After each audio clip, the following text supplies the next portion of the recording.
tough times require angry Jesus. Fire and brimstone Jesus. Yeah, not like, sure. sort of. Well, be the kind president to your neighbor isn't Jesus, right? So No, clearly.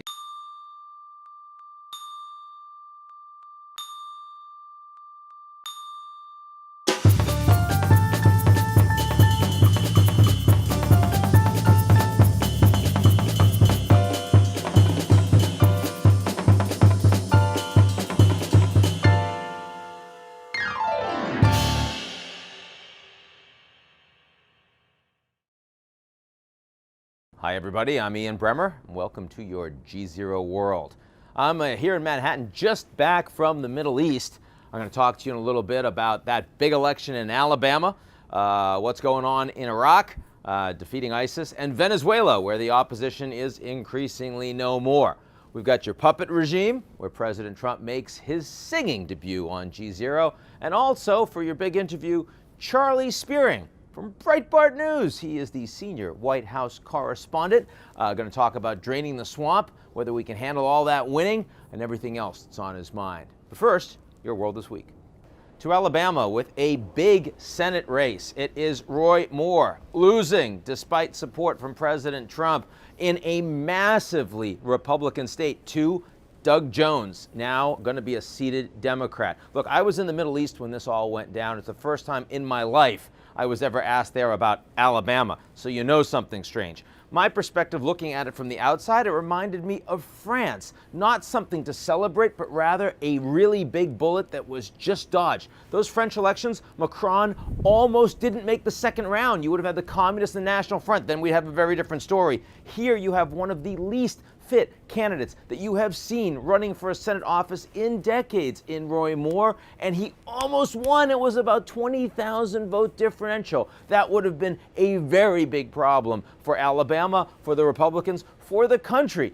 Didn't happen. Going forward, one of the things to pay attention to, less about the midterms than it is about the GOP sticking with their candidates and sticking with the president. Once Trump got in, there was nothing the Republican Party could do but provide monetary support for someone that they thought was badly damaged because they didn't want to go against the president. All of those Trump supporters in Alabama, they voted with Roy Moore. That's the way it's going to be across the country.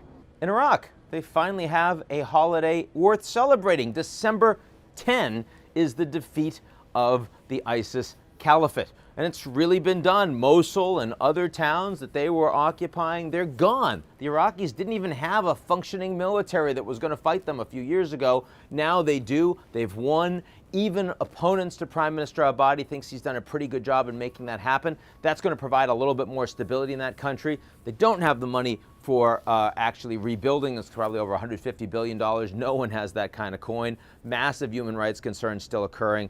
But for Iraq itself, you should be seeing an economic pickup. You should be seeing much less human rights concerns, at least for the coming year or two. One other thing I'd focus on, though, is where do all those ISIS fighters go? Because, of course, they haven't all been killed. Some are underground. A lot went back to their countries of origin. South Asia, Southeast Asia, one place we've seen much more pickup in radical Islamic terrorism over the past months. That will continue. And don't forget that Port Authority attack in New York City, that was a Bengali immigrant. I suspect that's a community we're going to be paying more attention to going forward. And in Venezuela, Maduro continues to consolidate power, winning big in local elections, and most of the opposition did not participate because they knew it was going to be stolen. He's now saying in upcoming presidential elections that need to be held by the end of 2018 that all those opposition parties can't run, which allows Maduro to push up the presidential election, what people thought was going to force him out after his first term, which was a disaster. No, now he gets to have a disastrous second term. If you want to be in opposition in Venezuela right now, you might as well form one in exile like the former Syrian rebels did. That's about the only way you have a shot of winning. Massive refugees continuing to stream away from the border and the economy only getting worse. There's no one but Maduro at this point. Kind of the horrible thing, the Americans telling the Chinese stop giving oil to North Korea. Nobody talking to the Americans about not buying any oil from the Venezuelans anymore because it cost us an extra penny at the pump. But instead, we are providing money that's helping to prop up one of the most repressive regimes in the world. Don't forget that next time you put some gas in your car. Those are your stories around the world this week. And now President Trump comes to my studio, brings his guitar for a family-friendly, sorta, song for the children. puppet regime. Ian Bremmer here with the President of the United States, Mr. Donald J. Trump. Mr. Trump, you are probably the most outspoken president in American history. But is there anything that you feel that you don't get the chance to talk about as much as you'd like? Well, as you know, Ian, I care deeply about children. Beautiful, beautiful children. And about education. You may recall my IQ battle with Rex Tillerson, which of course I won. And so I wrote a song, actually, to help kids learn the most important parts of the alphabet. I brought this guitar. Do you mind? May I? Do you mind? Wow. Well, of course. Ladies and gentlemen, first on GZERO World, a musical interlude from the President of the United States.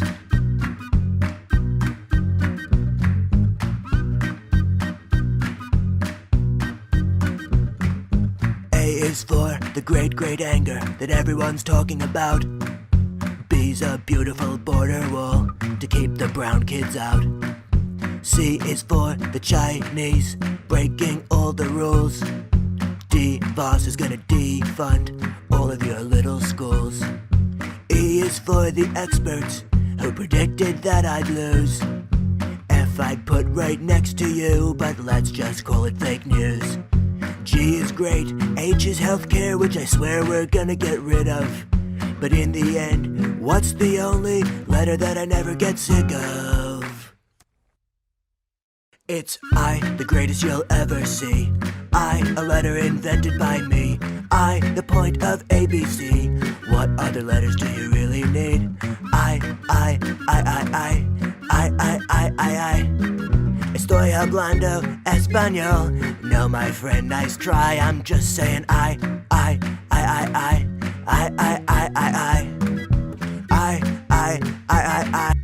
But Donald, this song is just about you. No.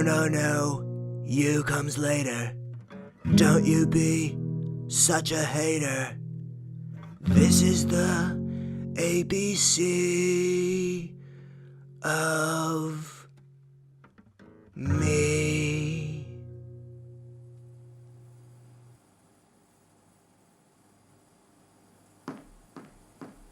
Puppet regime. Kind of enjoying it, you know. I mean, for now, honestly, we still only started this 3 months ago. We're here on top of a roof in Washington, D.C., and protests going on in the background. It feels kind of exciting nation's capital evening. And I'm here with Charlie Spiering, who is the senior White House correspondent at Breitbart News. We're going to talk about draining the swamp and all sorts of other things, Charlie. So I'm going to ask you a couple quick questions, White House correspondent. So, I am kind of interested as young, fresh-faced guy from Breitbart in the White House press scrum. And the mainstream media is getting, beaten the crap out of on a daily basis by Trump, who clearly can't stand them, but finds them enabling, right? How do those guys treat you? What's your relationship like with the press? So I started covering the White House for Breitbart during the Obama years, and you were roundly ignored. No, actually, I got some good questions from Josh Earnest. To his credit, he rewarded me for showing up, and sitting in the seats and raising my hand. So you seem surprised with the first time they asked you a question. Yeah, though. No, I was baffled. I turned and I looked behind me and I was like, "Who are you pointing at?" Because he didn't know my name. He's just like, "You sitting there," and I was like, "Obviously not me," but it was. So yeah, I had a great relationship with my colleagues. I was a little surprised at how they changed a little bit with the dawn of the Trump administration. In what way? A little more combative. It's personal to them, and they take it. It seemed like they take it a little too seriously.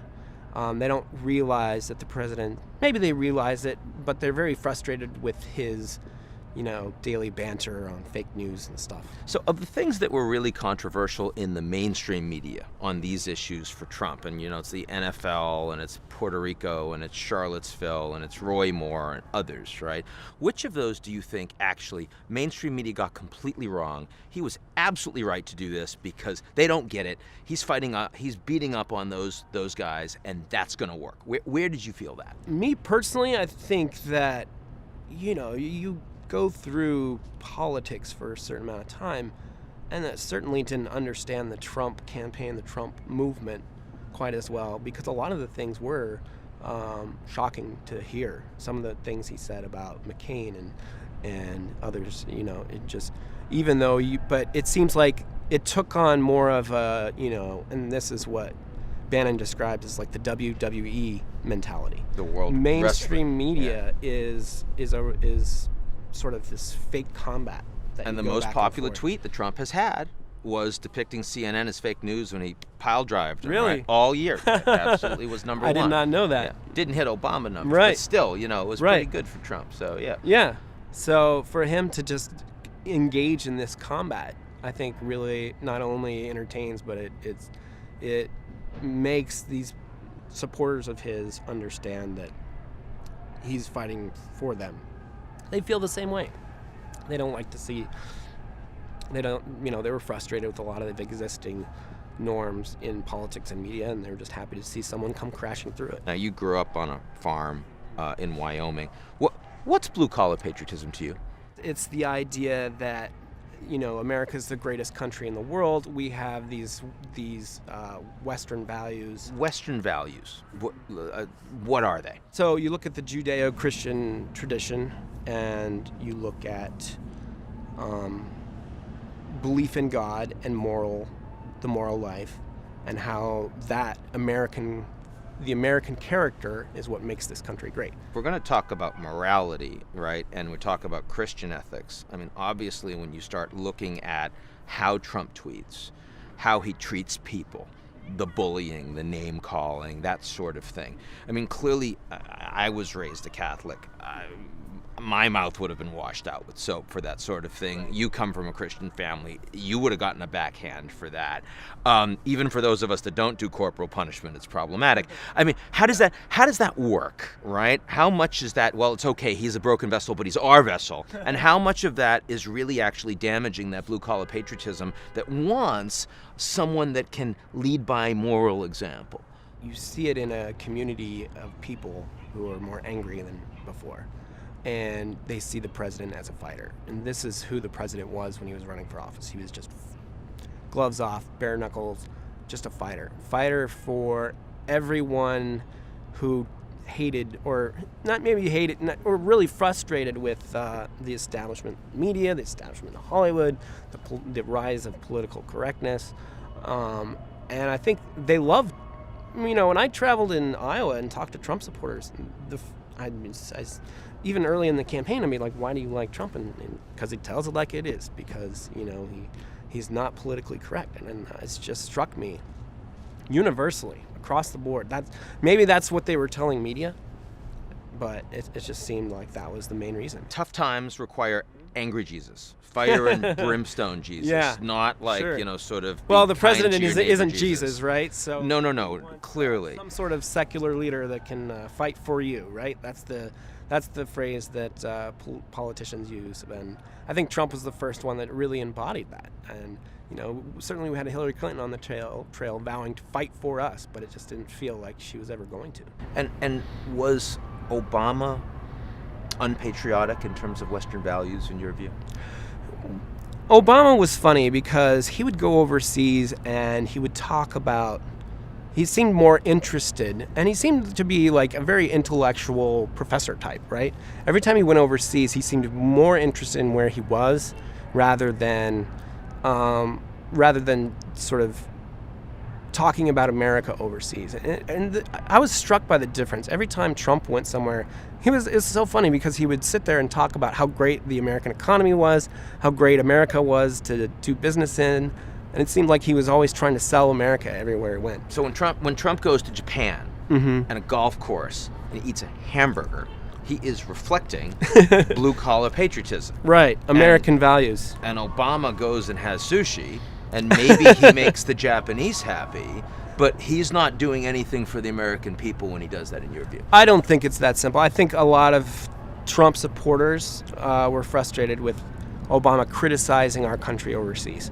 And he did a lot of that when he was traveling, and he would suggest that we were to blame for some of the conflicts overseas. And this is where you get the whole Obama was apologizing for America every time he went overseas. I think a lot of that tone that he took is what created that frustration. So we've talked a lot about Trump supporters and what they want. To what extent do you think that Trump has responsibility / obligation to those that don't support him? Right, and this is sort of goes down to Trumpism. What is Trumpism? And if you talk to Steve Bannon, he'll say that, the movement is bigger than Trump. It's this economic model. It's this economic nationalism, America First type movement. And we can look at the larger country and see that people of both parties are interested in this. It's not just, your typical conservative. It's your average American that has been raised with these values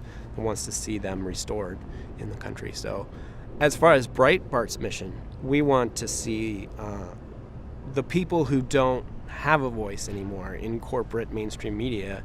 We want to be their voice, and the whole give voice to the voiceless. And I think we did a lot of that in the campaign, and we certainly did a lot of that going forward in this administration. So how do you, if you compare yourselves and how you think about Trump and worldview to Fox, right? What's different? They're still very much issue of the day type people. And I think a lot of correspondents are that. This is the issue of the day. We're going to ask the necessary questions about the issues of the day. We'll certainly do a little of that, but try to look at it from our readers' eyes. And it's going to be a little bit different than the typical mainstream media. Charlie Spiering, great to have you here. Look forward to seeing you again. You bet. Thanks for having me. That's the show this week.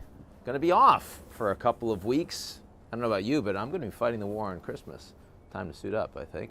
But before then, if you want to check out some of our highlights from the most exciting episodes that we've been putting together, we'll have a little pre-Christmas present for you next week. Otherwise, have a great season and a happy new year, and I'll be with you real soon. Perfect. Good. That's great.